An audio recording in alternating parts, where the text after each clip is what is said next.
Ya está con nosotros don Roberto Rodríguez Marchena, vocero oficial, ministro de Estado, además del presidente Danilo Medina, con quien nosotros vamos a poder tener la voz del gobierno finalmente respecto de los temas que nos causan mayor preocupación, sobre todo del tema Odebrecht. Bueno. Muy buenos días a ustedes, Yulisa. Andrés, me da muchísimo gusto. Gracias, igual, de verdad que sí. Ya para nosotros es un placer también. Ya decía Yulisa que somos amigos. Que sí, claro, claro. Y nos encontramos en el supermercado, además. Calentando sopa. Sí, sopa china. Bueno, hay una situación bastante compleja en el país. Por ejemplo, la sociedad civil, Finjus en particular, califica el sistema de justicia de la República Dominicana como colapsado. Incluso señala su disposición de incorporarse a las marchas verdes, reclamando el fin de la impunidad, reclamando muchísimas otras cosas.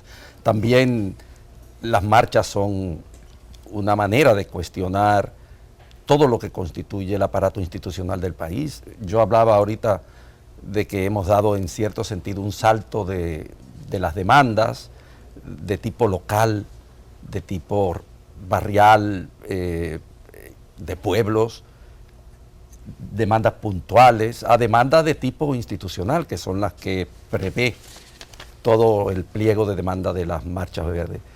¿Qué opina el gobierno en relación con las marchas y con todo este panorama que describe como colapsado, casi de manera total el aparato institucional? Porque la justicia es un medidor de la democracia, la justicia es un medidor de las normas y pautas que norman la interactuación social. Ha habido una fuerte evolución de la movilización ciudadana desde los años, yo diría de los años finales de los 60, en los gobiernos de Balaguer. Porque recuerden ustedes cómo aquí existían fuertes sindicatos.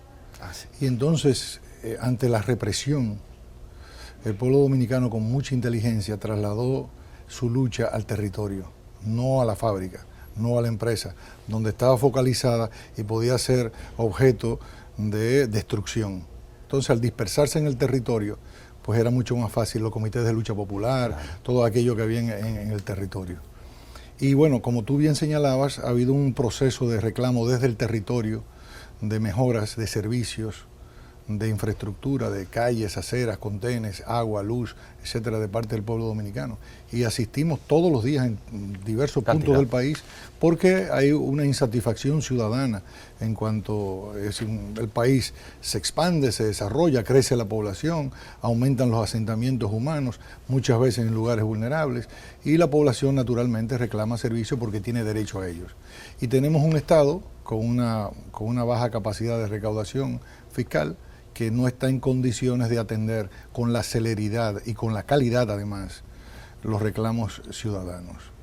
Evidentemente en este caso, en el caso de que ustedes señalan de la Marcha Verde, bien lo explica Andrés, ha habido un salto cualitativo, ¿no? Ya esto desborda el territorio y se expresa en reclamos de tipo institucional. ¿Por qué? Bueno, no solo porque queremos apuntalar y fortalecer la institucionalidad del país, cosa que es positiva, sino que también entendemos los dominicanos que la fragilidad institucional se traduce en insuficiencias en nuestra cotidianidad.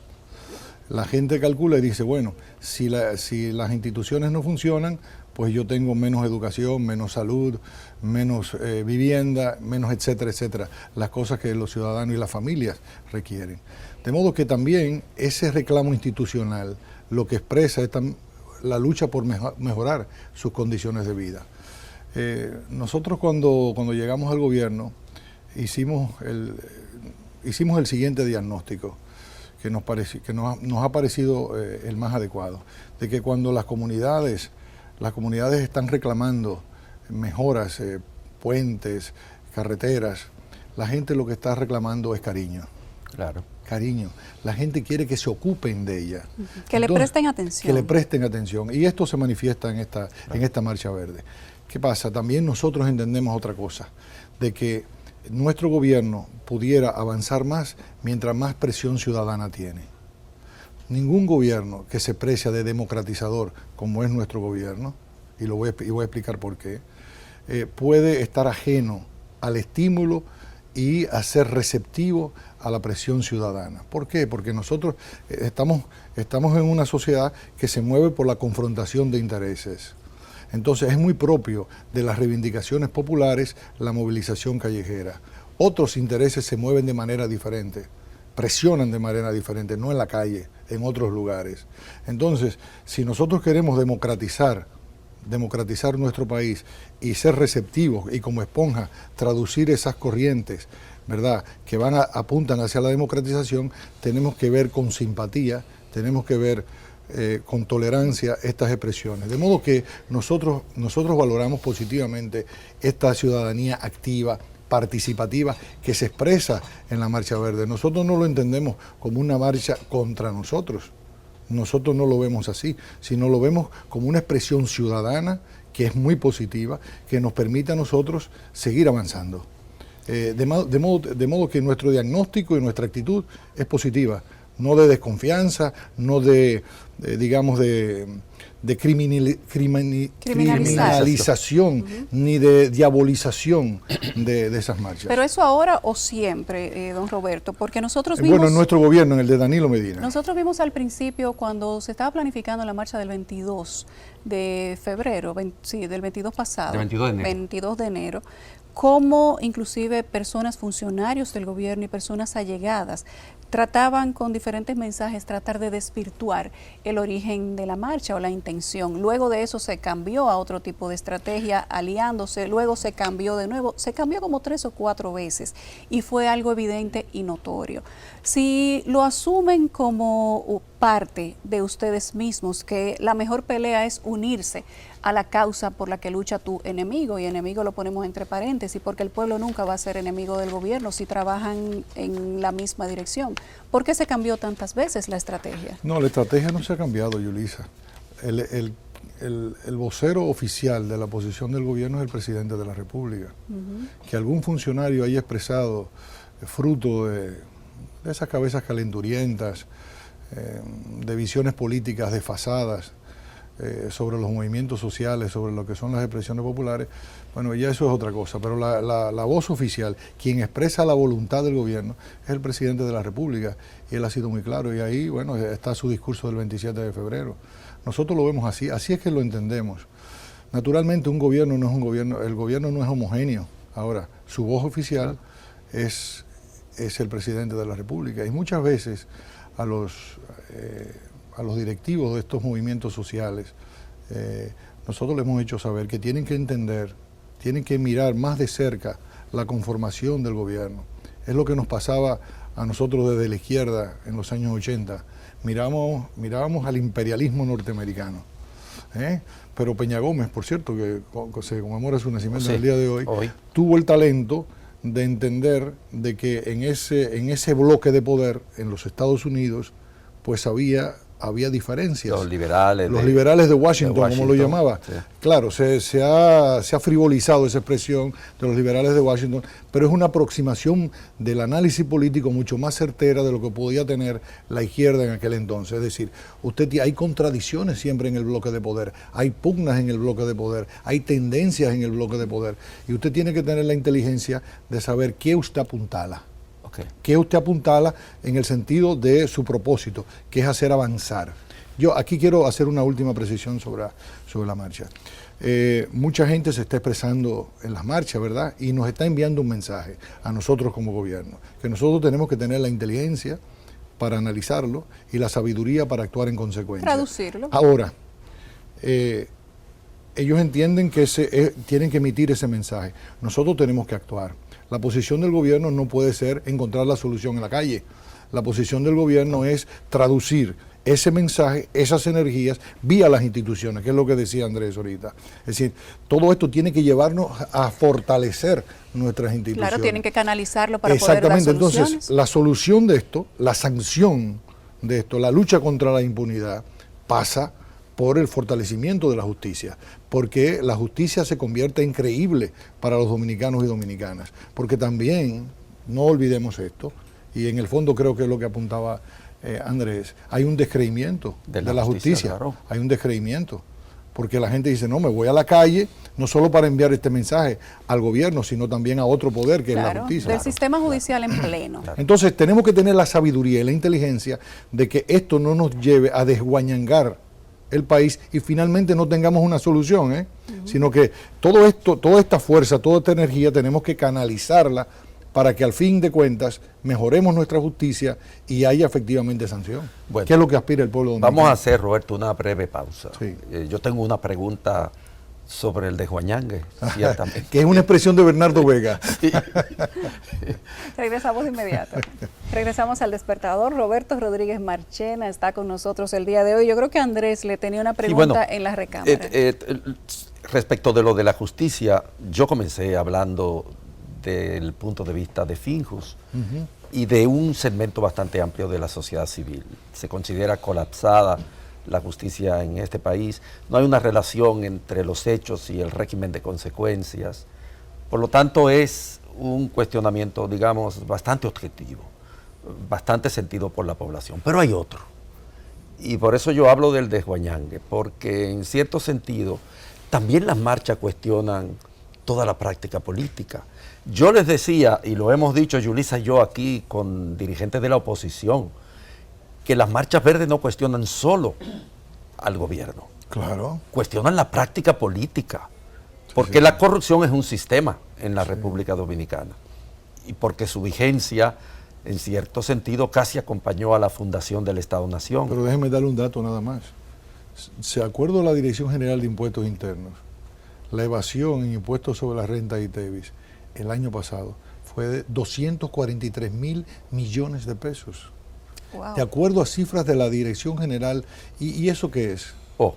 Que nos están defraudando aquellos que cuando tú vas a un restaurante, vas a un supermercado, vas a cualquier tienda y pagas el ITEVIS y ellos no lo pagan. Y ahí está la solución. O sea, que es lo que dice, es un mensaje mucho más amplio. Pero yo la pienso, sociedad entera tiene que mirarse. Y mirarse las estructuras políticas, porque es un cuestionamiento a toda la práctica política. Claro. No es solo al Partido de la Liberación Dominicana, que está en el gobierno, que es el partido hegemónico, que se supone que maneja la justicia, que se supone que maneja todo el aparato institucional.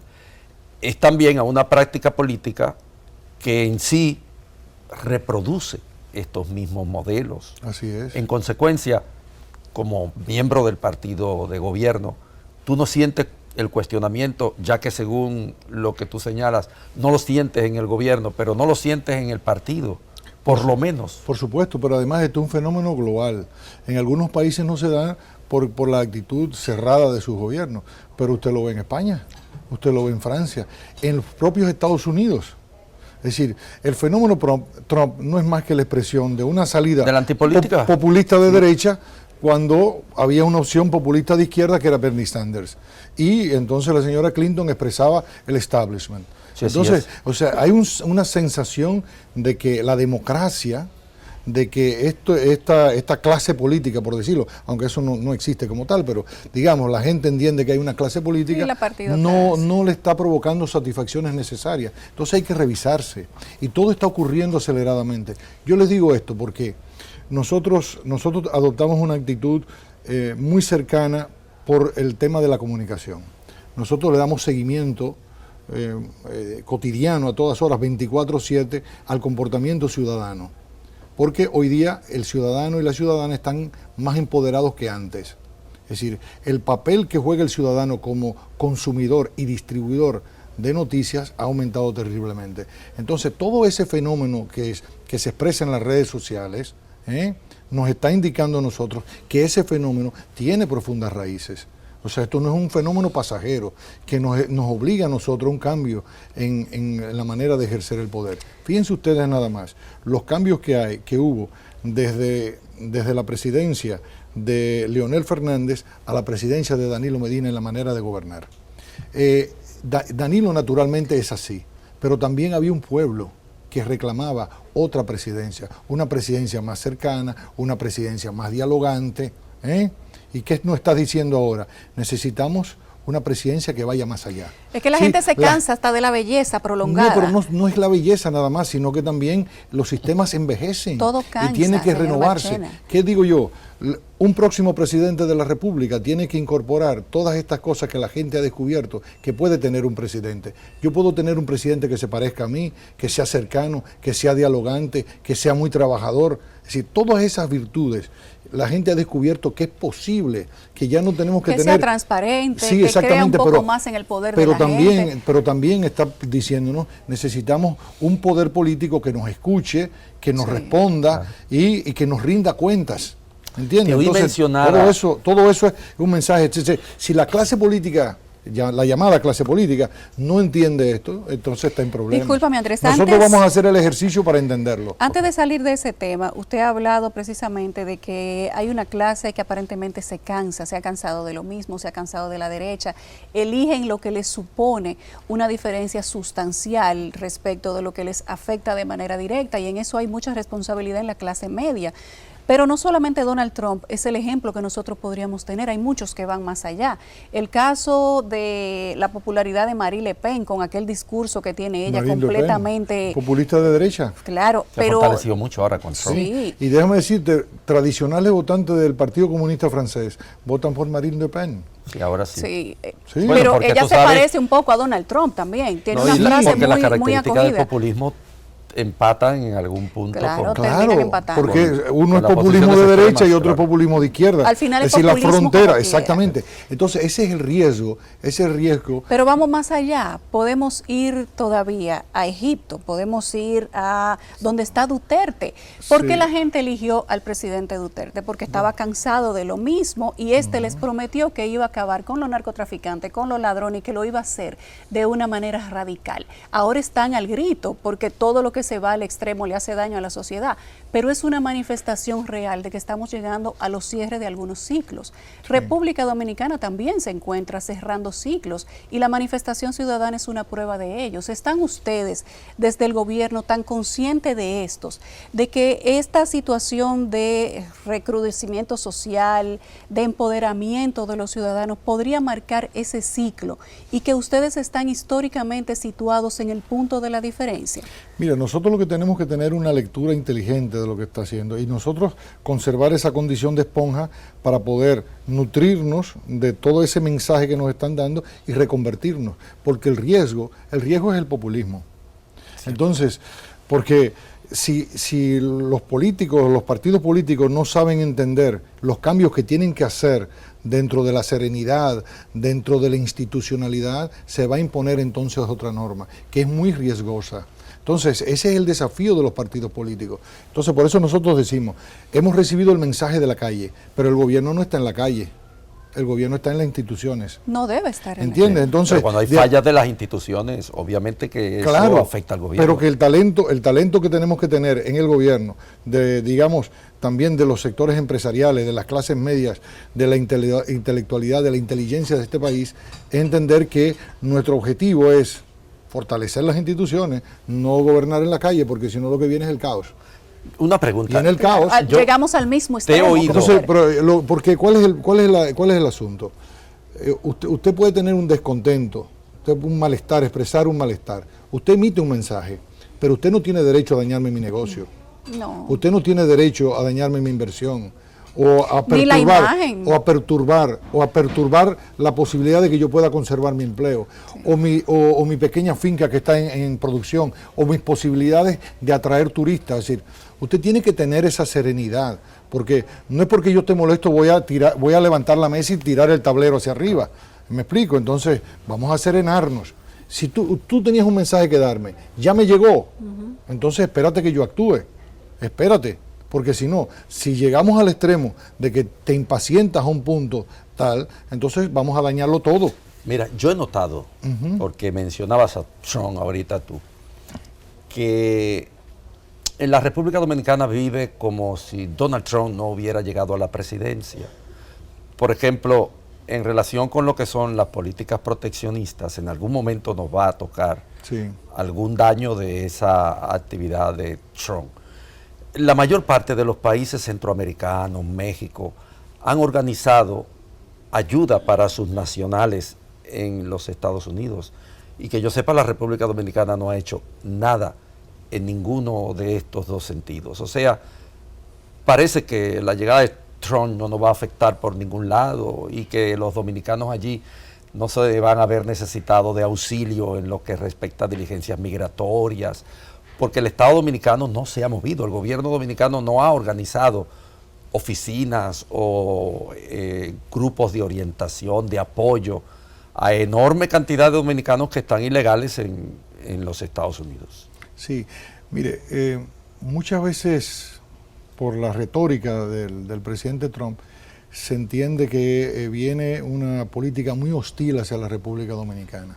Nosotros hemos optado por la prudencia. Vamos a esperar a ver, porque también el estudio de las instituciones norteamericanas, de la presidencia norteamericana, y usted lo puede analizar en los gobiernos que han pasado en los Estados Unidos, tanto el gobierno Bush como el gobierno de Obama, usted se da cuenta que la fortaleza de las instituciones, comenzando por el Congreso de los Estados Unidos... Y la justicia. Y la justicia, ya ven ustedes.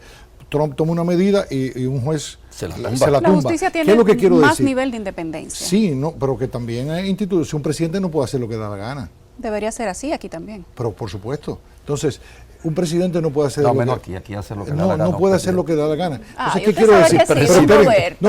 Oigan lo que quiero decir. Permítame desarrollar la idea.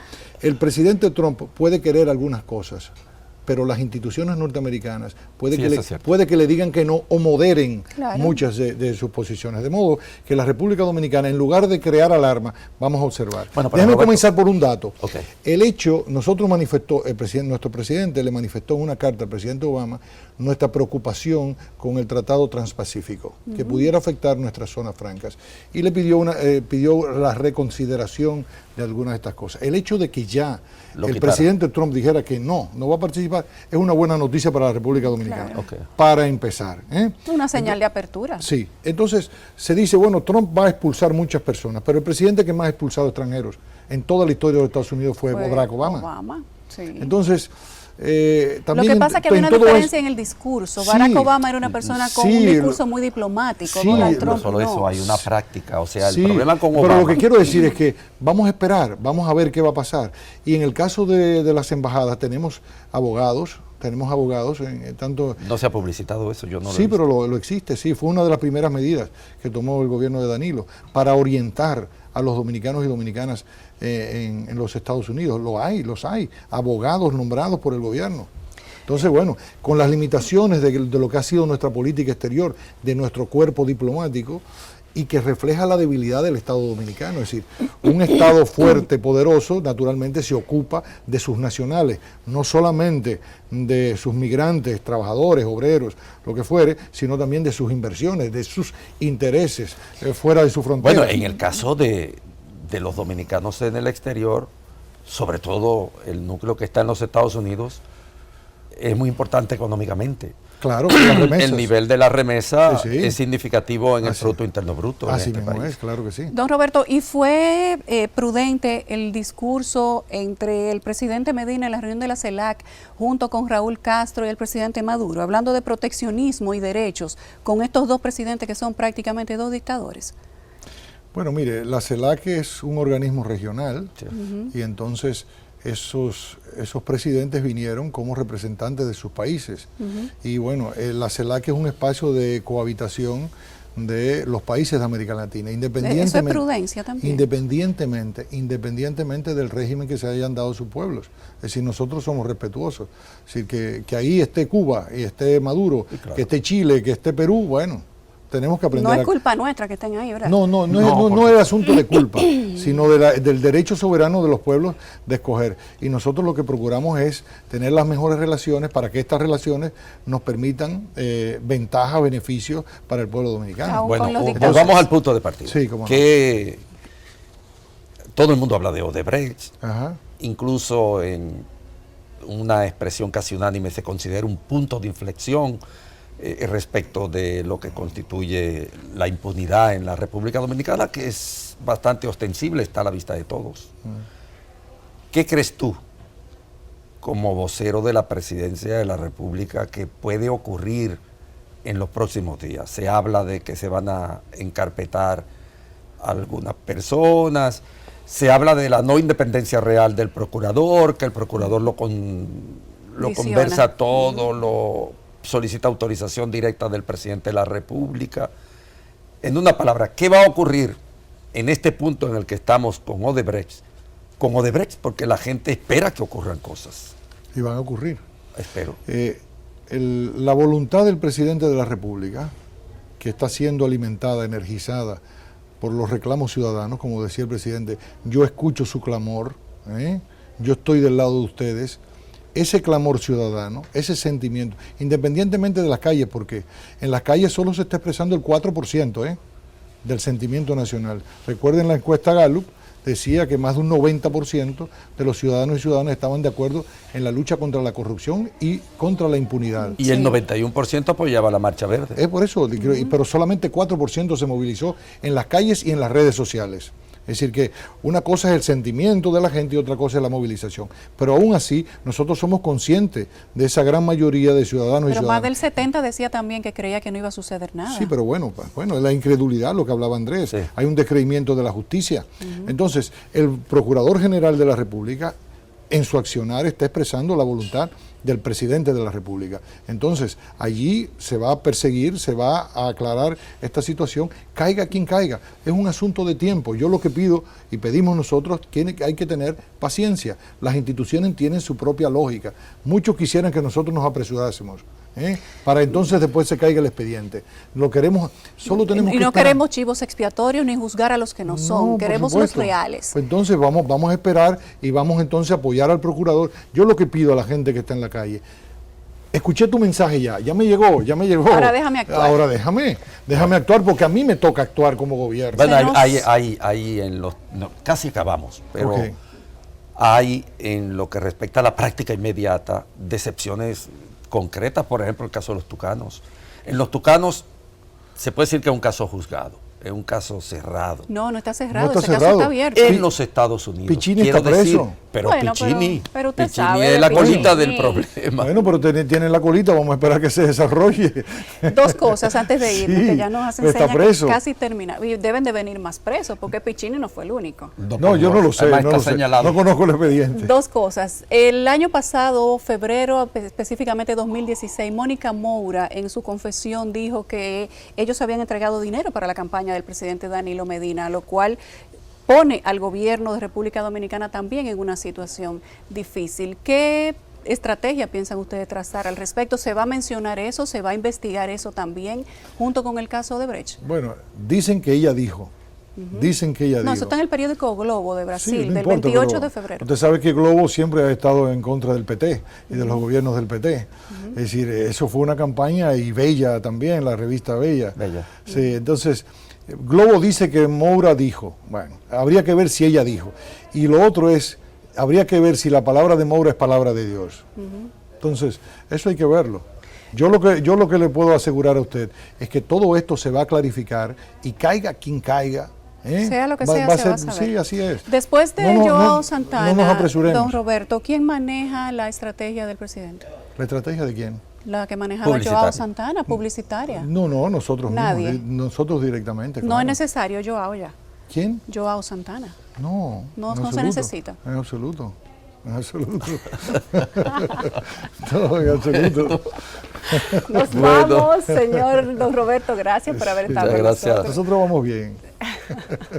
Esa es la idea, que ese es el mensaje que le llegue a la gente, que todo va a estar bien. Y déjeme decirle, comunicacionalmente, nosotros, a partir de precisamente de la humildad que debemos tener en leer los movimientos de los ciudadanos, pues hemos aprendido mucho y estamos haciendo la comunicación que necesita el pueblo dominicano. Esa es la idea. Porque antes la comunicación se hacía desde la perspectiva del funcionario, ahora estamos haciendo una comunicación desde la perspectiva de los ciudadanos. Muy bien, gracias, Sí, don Roberto. Muchas gracias, Roberto. Gracias.